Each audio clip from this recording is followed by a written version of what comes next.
हाँ डॉक्टर साहब। I am sorry sir, मैं उसे बचा नहीं पाया।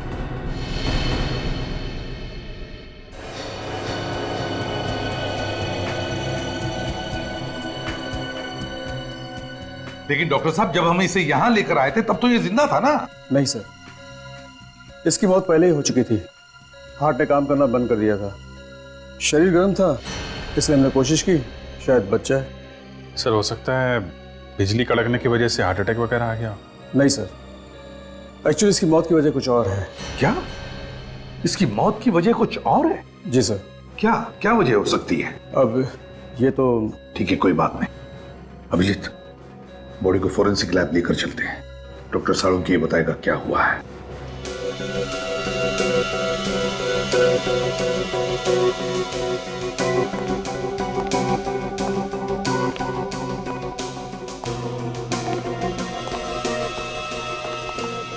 सर, अगर आसमान से बिजली इसके ऊपर गिरती तो इसके सिर्फ हाथ और पैर ही क्यों जलते? इसका तो पूरा का पूरा शरीर जल जाना चाहिए था ना। बिल्कुल तारिका, बड़े बड़े पेड़, बड़ी बड़ी बिल्डिंगें जल जाती हैं। इस आदमी का तो नामो निशान मिट जाना चाहिए था। साळुंखे, बिजली हमारी आंखों के सामने सामने गिरी इस पर, जलकर ये बेचारा बेहोश हो गया था। नहीं बॉस, अगर आसमान से गिरी हुई बिजली का करंट इसे लगता तो आप लोग इसकी लाश लेकर के नहीं आते, इसकी राख लेकर के आते। ऐश। मगर साळुंखे, बिजली का झटका तो लगा है इसे। हाँ, करंट तो लगा। ये कौन सी वाली बिजली है सर? ये किसकी आवाज? सर मैं बोला। इनकी तारीख?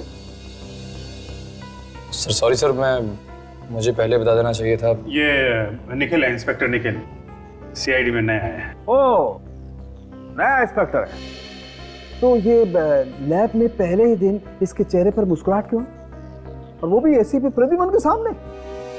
तुम्हें मालूम है एसीपी प्रद्युमन के सामने अगर हंसना हो तो दीवार की तरफ मुंह करके सिर्फ 2 सेकंड के लिए हंस सकते हो, सिर्फ। अरे सीख जाएगा साळुंखे साहब, सीख जाएगा। क्या भाई, तुम्हें मालूम नहीं था? नहीं सर, सॉरी सर। क्या सॉरी सर? साळुंखे साहब के सामने हमारी नाक कटा दिया। सर मैं तो बस। एक मिनट बच्चे, जब 2 सीनियर बात कर रहे हो ना तो बीच में अपनी चोंच नहीं डालनी चाहिए। बच्चा है सर, माफ कर दो। जल्दी से माफी मांग लेना, वरना साळुंखे साहब ये केस छोड़ के भाग जाएंगे। मैं जब जब यहाँ पे आता हूँ मुंह को ताला लगा के आता हूँ। ओह अच्छा, तुम कब से सुधर गए फ्रेडी?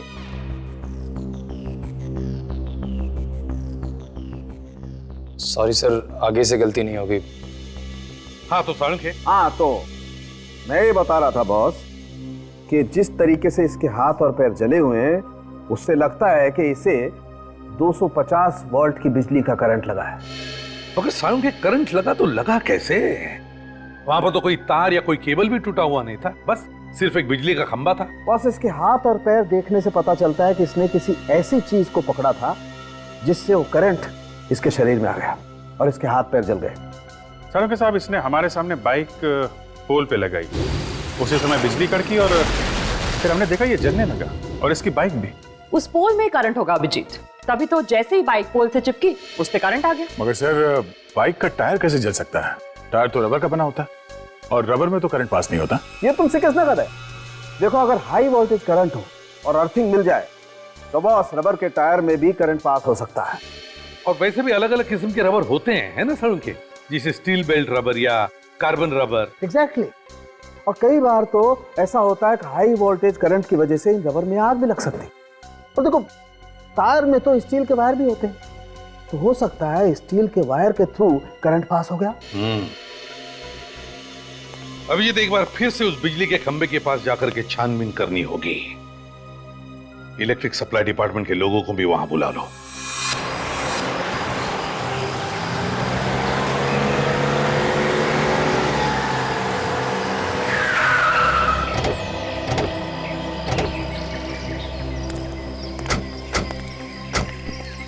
आ जाओ जल्दी, चेक करो खंबे को। सर पोल में करंट आ रहा है। जरा बाइक चेक करो। सर बाइक में भी करंट आ रहा है। पर गगन ने जैसे ही बाइक पोल पे लगाई होगी, करंट बाइक पे आ गया और उसके बाद जगन को करंट लग गया। जरा जंक्शन बॉक्स खोल कर देखो।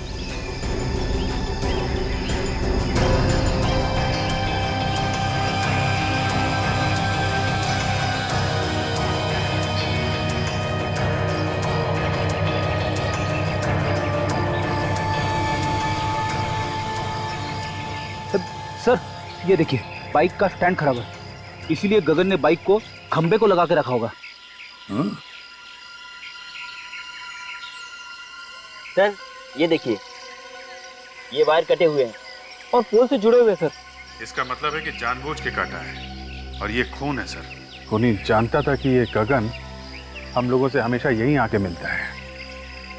अभिजीत खूनी ये भी जानता था कि गगन की बाइक का स्टैंड खराब है और फिर गगन इसी खंबे पे आके अपनी बाइक लगाता था जब वो हमें मिलने आता था। हो सकता है सर, शायद खूनी अच्छी तरीके से जानता हो गगन को।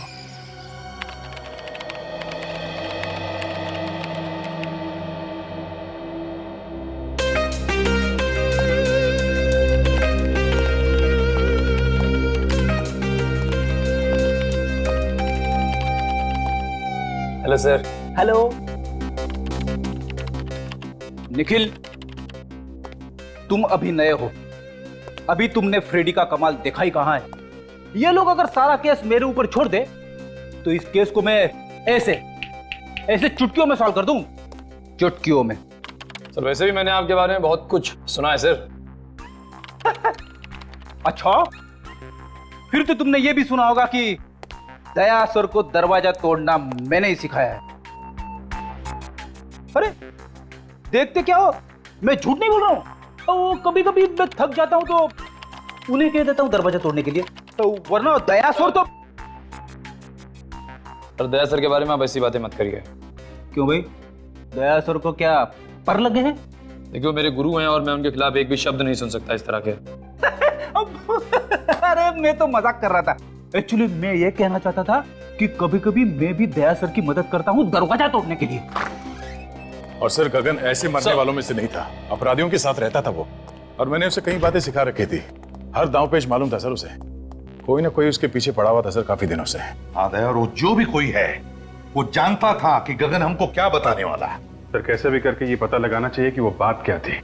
हो सकता है कोई बड़ी घटना के बारे में हो। हाँ सर, वैसे तो मुझसे 3-4 दिन बाद मिलने वाला था, मगर उसने फोन करके बुला लिया मुझे। कोई तो बड़ी बात थी सर। गगन का रिकॉर्ड है ना हमारे पास? हाँ सर।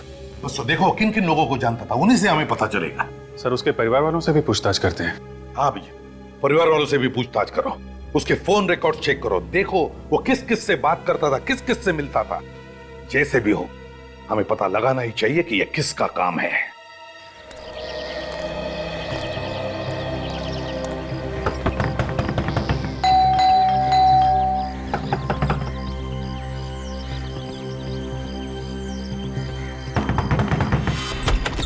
क्या है? हाथों में चींटियां हैं क्या? काय को बार बार दरवाजा खटखटा रहे हो? वो गगन यहीं पे रहता है ना? हाँ यही रहता है, लेकिन घर पर नहीं है वो। खाली पीली नींद खराब कर देते हैं। कितनी बार समझाया उसे कि कस्टमर घर पे मत बुलाया कर, मत बुलाया कर। देखिए हम लोग कस्टमर नहीं है, हम लोग सीआईडी से। सीआईडी? साहब आइए ना, आइए साहब।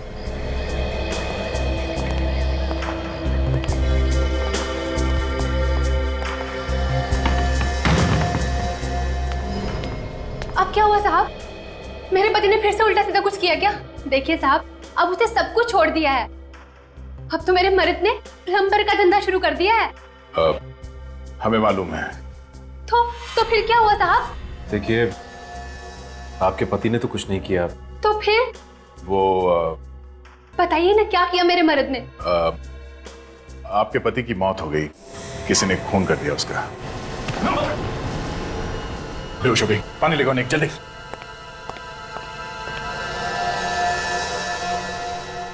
सदमा बर्दाश्त नहीं कर पाई बेचारी।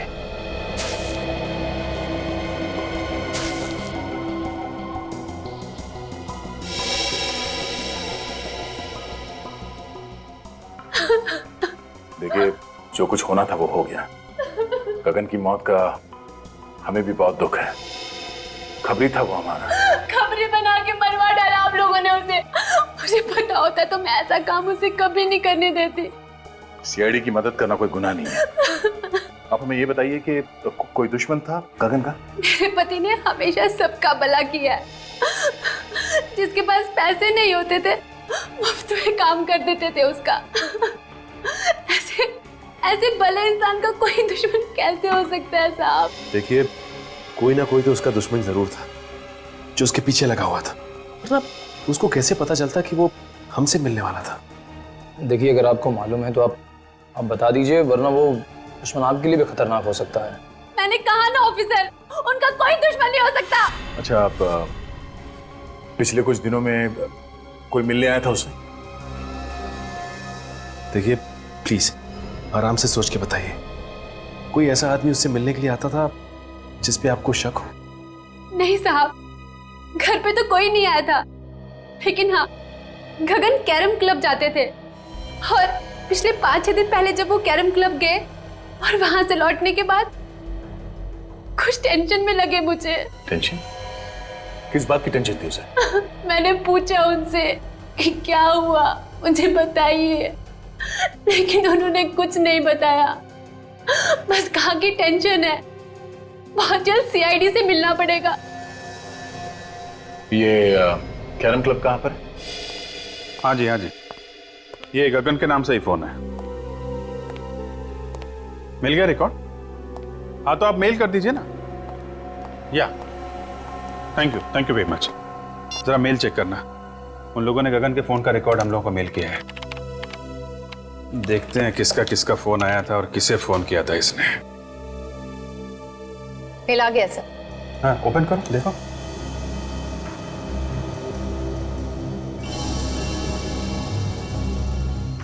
ये नंबर तो, ये देखा, कई बार फोन आया इस नंबर से। हाँ सर, 20 बार आया है। 20 बार? हाँ दया, क्या खबर? क्या बोला गगन की बीवी ने? अच्छा, 6 दिन पहले कैरम क्लब से आया तो टेंशन में था। ओके, हाँ फोन रिकॉर्ड चेक कर लेता हूं। नहीं वो मंगा लिया मैंने। या ओके ओके। 6 दिन पहले ऐसे फोन आया था, उसके बाद से काफी टेंशन में था। 6 दिन पहले किसका फोन आया था? ये तो वही नंबर है जहां से 20 बार फोन आया था। जरा पता करो किसका नंबर है।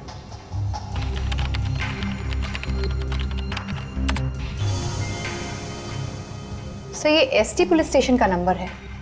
क्या? एसटी पुलिस स्टेशन का?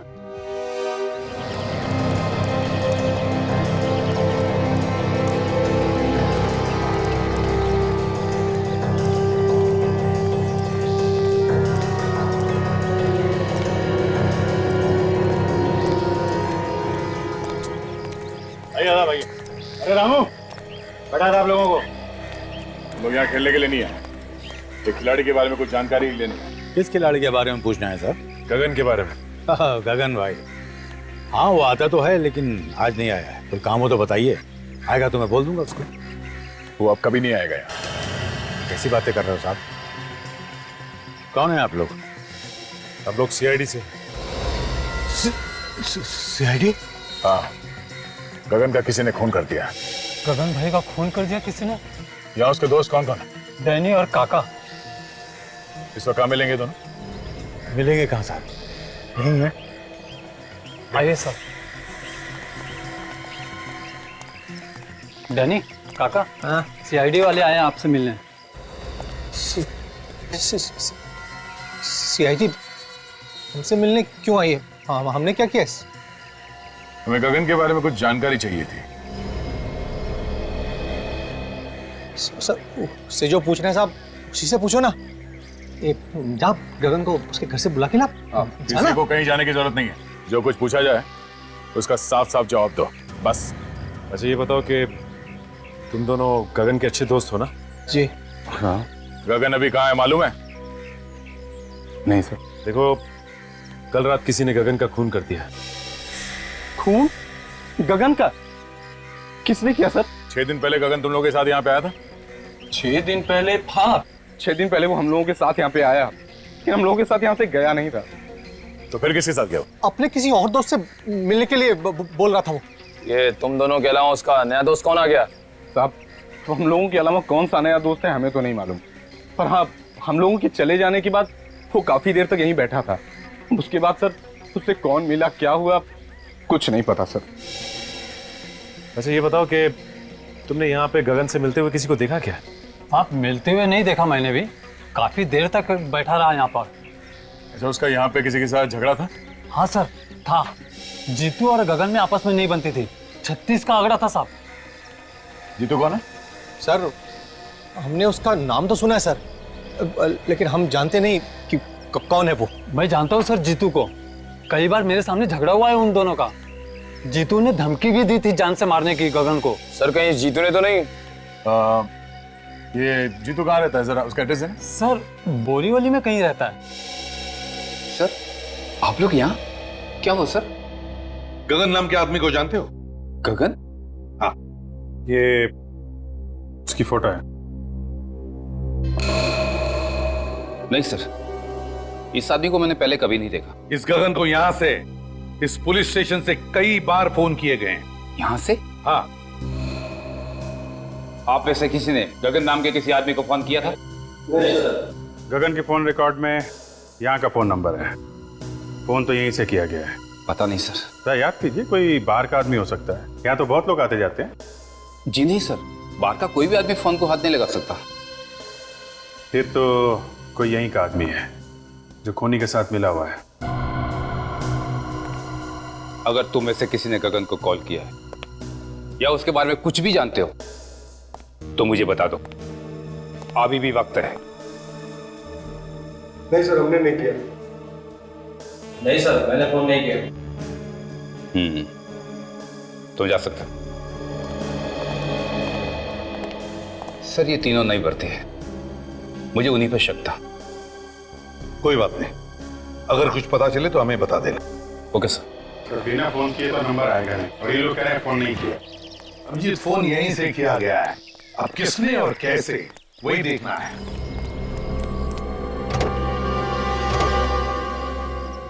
सर, हाँ सर, लगता है पता चल गया कि फोन कहाँ से किया गया है। अच्छा, कहाँ से?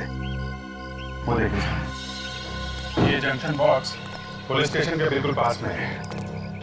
हो सकता है यहाँ से कुछ छेड़छाड़ की गई हो। हाँ जी, काम करो, टेलीफोन वालों को बुलाओ, पता चलेगा किसने क्या किया है यहाँ इस जंक्शन बॉक्स से। सर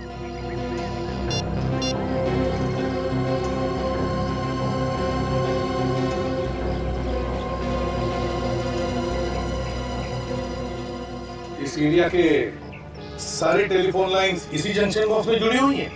हाँ सर। जरा पुलिस स्टेशन की लाइन चेक करो, देखो किसने कुछ छेड़छाड़ किया है क्या।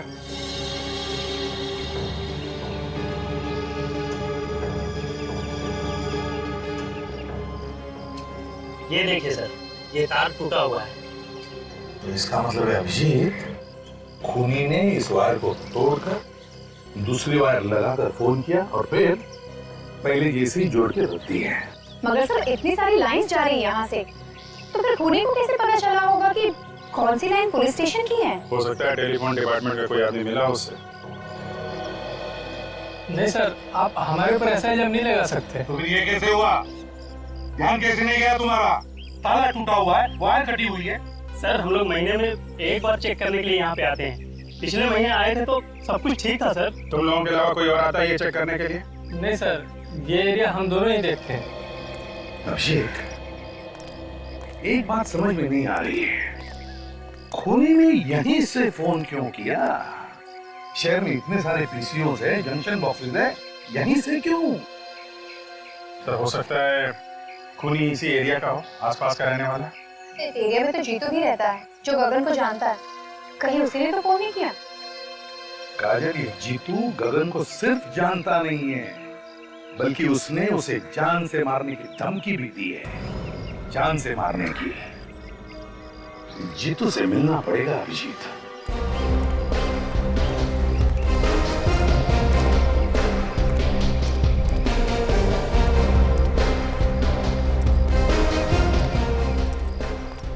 ये अरे दादा, ये जीतू यहीं पे रहता है ना? हाँ यहीं रहता है। है क्या वो घर पे? क्या मालूम होगा, जाके देख लो।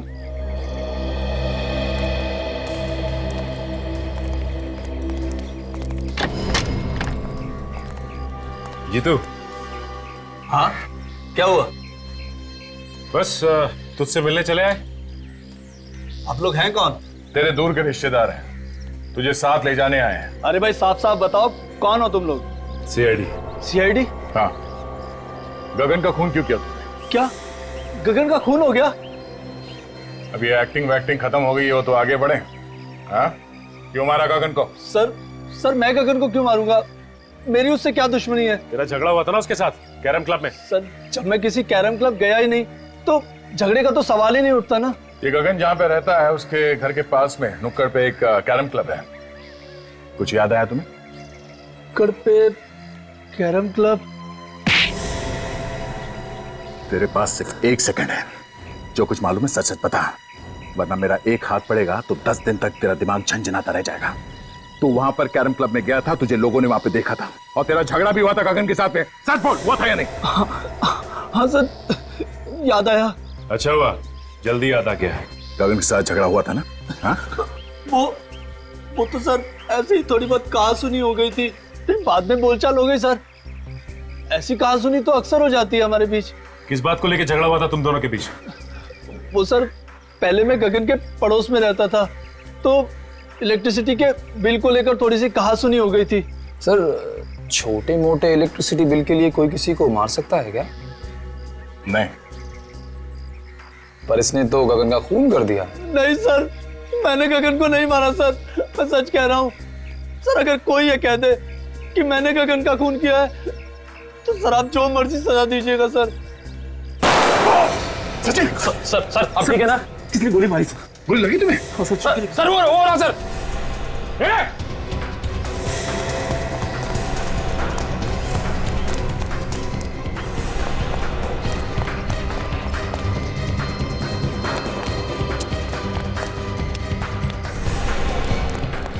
देखो तुम यहां से जाओ।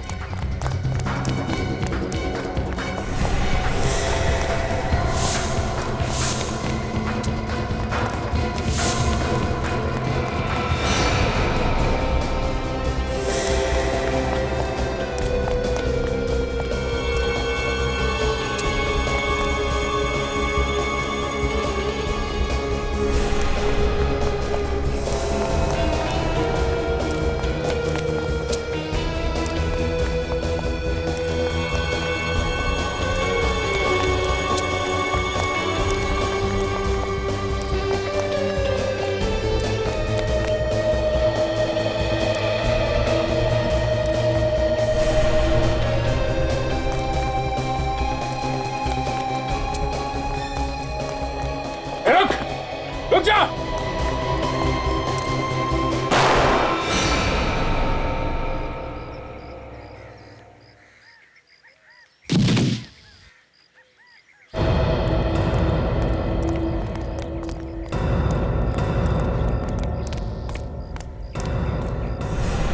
पलटो इसे।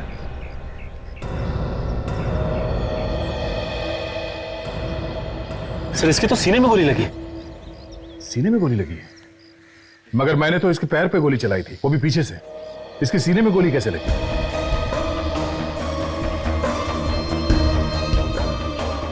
हाँ सर, अगर पीछे से गोली लगी होती तो इसकी पीठ में कहीं कोई निशान होता, लेकिन पीठ में कोई भी निशान नहीं। सचिन, किसी ने सामने से गोली चलाई है। देखो आसपास कोई छुप के बैठा है क्या? जल्दी।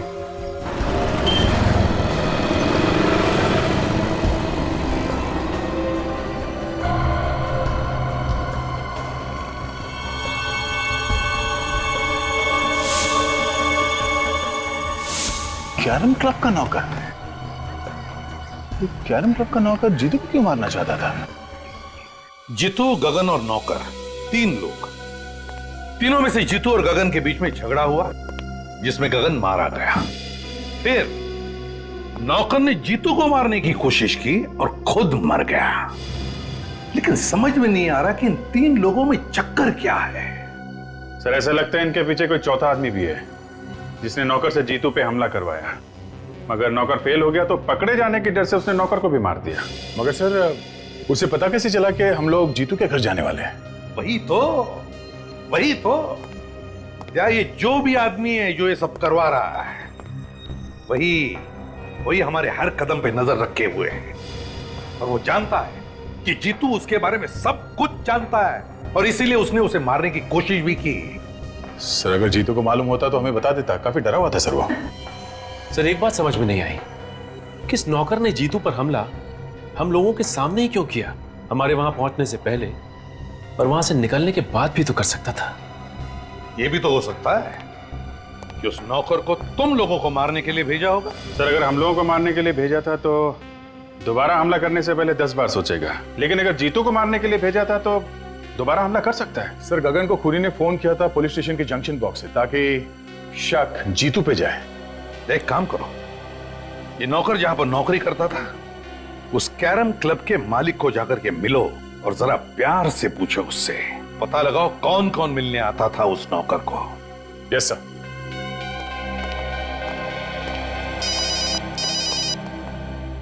हेलो, क्या? कहां पे? ठीक है हम लोग आते हैं। क्या हुआ अभिजीत? सर ढलान रोड पे एक लाश पड़ी हुई है। लाश? जब तुम्हारा नौकर तुम्हारी आंखों के सामने इतनी गड़बड़ कर रहा था तो तुम्हें भी कुछ मालूम होगा ना? हाँ? मिला हुआ है नौकर के साथ में तू भी? धंधे की कसम साहब, वाकई मुझे उसकी करतूतों के बारे में कुछ नहीं मालूम था। जब तुम्हारा नौकर यहाँ पे 24 घंटे पड़े रहता था तो मालूम कैसे नहीं? नहीं साहब, 24 घंटे तो नहीं रहता था, कभी कभी बाहर घूमने फिरने भी तो जाता था। उससे मिलने के लिए कौन कौन आता था यहाँ पे? साहब मिलने तो बहुत से लोग आते थे, लेकिन ज्यादातर गुंडे टाइप के लोग होते थे। ओह, तो गलत कामों में पड़ा हुआ था, इसीलिए उसका खून हो गया। कल कोई आया था उससे मिलने के लिए यहाँ पे? सब मिलने तो कोई नहीं आया था। हाँ, एक फोन जरूर आया था साहब, मैंने उसे बात करते हुए सुना था। क्या क्या बात कर रहा था वो फोन पे? साहब वो किसी मुर्दा घर के बारे में बात कर रहा था। मुर्दा घर के बारे में बात कर रहा था? एक कैरम क्लब में काम करने वाला आदमी मुर्दा घर के बारे में क्यों बात करेगा? और क्या सुना तुमने? सब सुना तो मैंने कुछ नहीं। उसके बाद वो फौरन मेरे पास आया और कहने लगा कि उसके किसी रिश्तेदार का एक्सीडेंट हो गया, उसे अभी का अभी जाना है। कितने बजे थे उस वक्त? साहब करीब दोपहर के 2 बजे की। दोपहर के 2 बजे? यहाँ आसपास के एरिया में जितने मुर्दा घर है उन सब में जाके इस नौकर का फोटो दिखा दिखा के पूछते हैं, कोई ना कोई सुराग जरूर मिलेगा। चलो।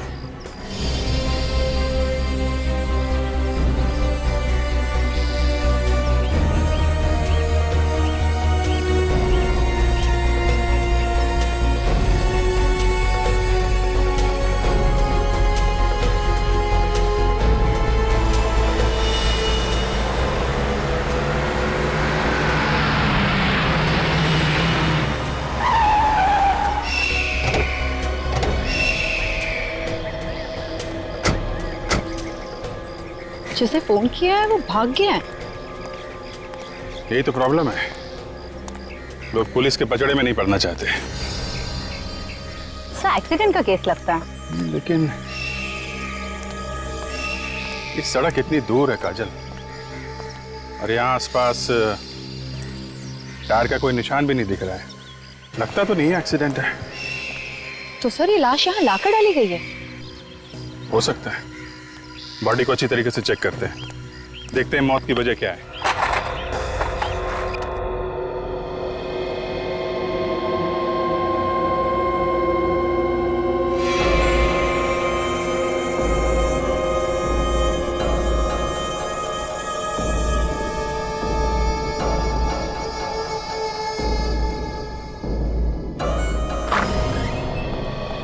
सर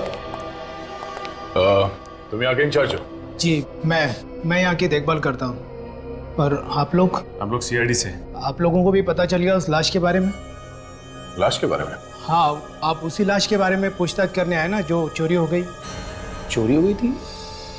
हाँ चोरी हो गई थी, उसी के बारे में। साहब मेरा विश्वास करो साहब, मुझे पता नहीं साहब वो अचानक लाश कैसे गायब हो गई। लोग झूठ बोल रहे हैं साहब कि लाश मैंने चुराई है। मैं लाश क्यों चुराऊंगा साहब? तो फिर किसने चुराई लाश? मुझे पता नहीं साहब। पता नहीं मतलब? इस जगह की देखभाल तुम ही करते हो ना, तो तुम्हें कैसे नहीं पता? सर कोई इसको बेहोश करके लाश को चुरा कर ले गया। मुझे ये इस फोटो को देखे, यही आदमी था क्या वो?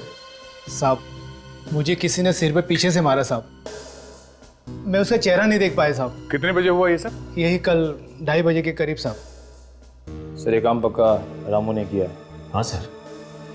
सर ये कैरम क्लब का मालिक बता रहा था कि रामू वहां से 2 बजे निकला और ये जगह वहां से 20-25 मिनट की दूरी पे है। पर रामू ये लाश चुराएगा क्यों? करेगा क्या उस लाश का? वैसे वो लाश थी किसकी? सभी एक एक्सीडेंटल केस था, तो इसकी शिनाख्त नहीं हो पाई थी। लाश की फोटो तो खींची होगी? हाँ साहब, फोटो है हमारे रिकॉर्ड में। ठीक है, फोटो लेके आओ। जी।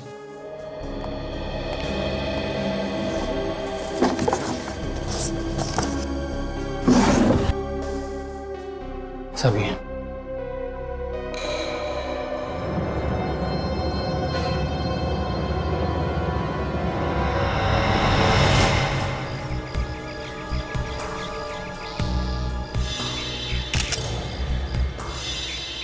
तो ये एक्सीडेंट का ही केस, लेकिन ये एक्सीडेंट यहाँ नहीं हुआ है काजल।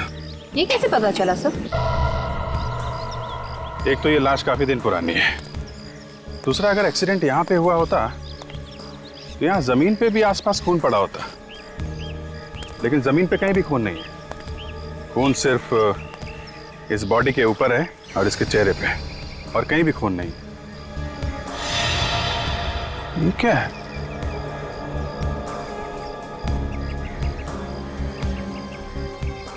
अंगूठे में धागा?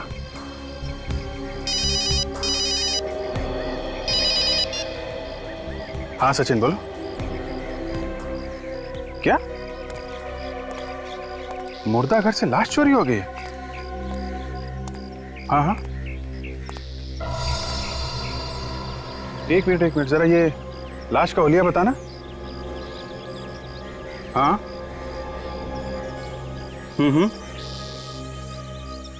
यार, जैसा हुलिया तुम बता रहे हो वैसी लाश हमारे सामने पड़ी हुई है, और इसके पैर पे धागा बंधा हुआ है, वो जो मुर्दा घर में बांधते हैं ना पैर पे नंबरिंग के लिए, वैसा ही।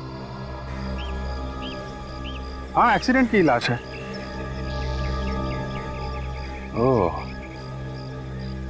ऐसा लगता है ये किसी की चाल है। लाश यहाँ पे लाके डाल दी और हम लोगों को फोन करके बुला लिया।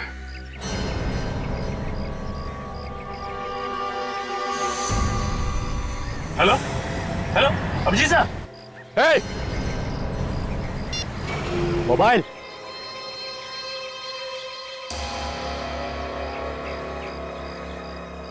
तुमने ठीक पहचाना ऑफिसर, ये हम लोगों की चाल थी जो काम कर गई। मगर मैंने इससे पहले कभी नहीं सोचा था कि सीआईडी वाले इतने बेवकूफ होंगे जो इतनी आसानी से चाल में फंस जाएंगे। फोन करके तो फिर से लगाओ ना, फिर से ट्राई करो, नेटवर्क का कुछ प्रॉब्लम हो सकता है। सर अब तो नंबर स्विच ऑफ आ रहा है। मोबाइल स्विच ऑफ है? सीआईडी वालों के कान में खुजली करेगा, मालूम है अंजाम क्या होगा? अंजाम अंजाम छोड़, और तू ज्यादा से ज्यादा करेगा क्या? गुदगुदी करेगा, चेक कर लेना। मजा आता है। जब कीदड़ की मौत आती है तो वो शहर की तरफ भागता है। तुम लोगों ने अपनी मौत को दावत दे दी है। सर काजल का फोन भी बंद आ रहा है। क्या दोनों का फोन एक साथ बंद है? तो कुछ और ही चक्कर लगता है। अभिजीत सर भी कह रहे थे कि इन सब के पीछे कोई चाल है। सर कहीं अभिजीत सर और काजल की जान खतरे में तो नहीं है? निखिल, सीआईडी ऑफिसर्स की जान हमेशा ही खतरे में होती है। हिलना नहीं ऑफिसर, वरना गोली चल जाएगी।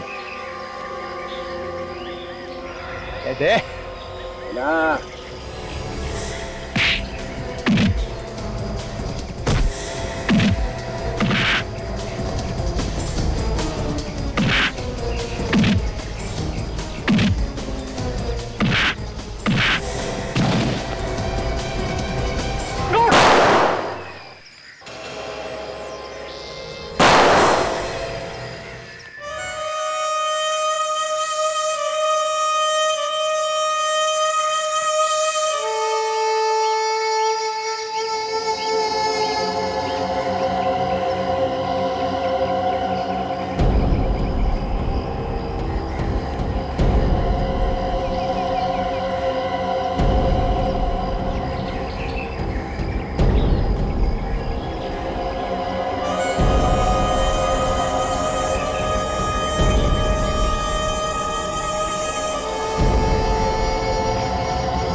अभी भी वक्त है।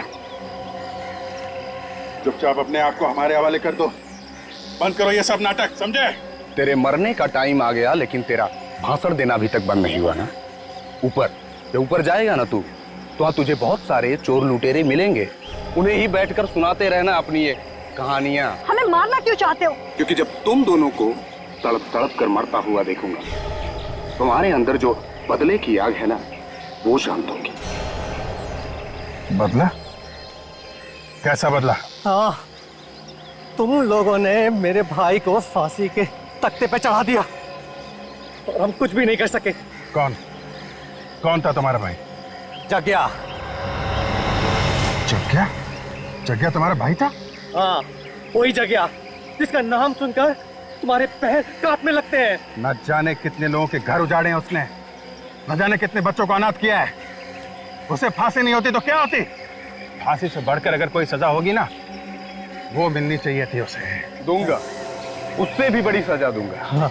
ये जब चील कौए तुम दोनों को नोच नोच कर खाएंगे ना, तुम दोनों को ऐसी मौत मारूंगा कि आने वाले कई साल तक सीआईडी वाले इस बात को चाह कर भी भूल नहीं पाएंगे। इस गड्ढे में पड़े चिल्लाते रहना और अपनी मौत को आते देखते रहना। हिम्मत से काम ना कर। सीआईडी ऑफिसर की जिंदगी में कदम कदम पे मौत है। मौत से क्या घबराना। हम लोग जब सुबह घर से निकलते हैं तो मालूम थोड़ी होता है कि घर वापस लौटेंगे कि नहीं। हिम्मत से काम लो। काट रस्सी।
ये दोनों जग्या के भाई हैं। पूरी सीआईडी टीम से बदला लेना चाहते थे।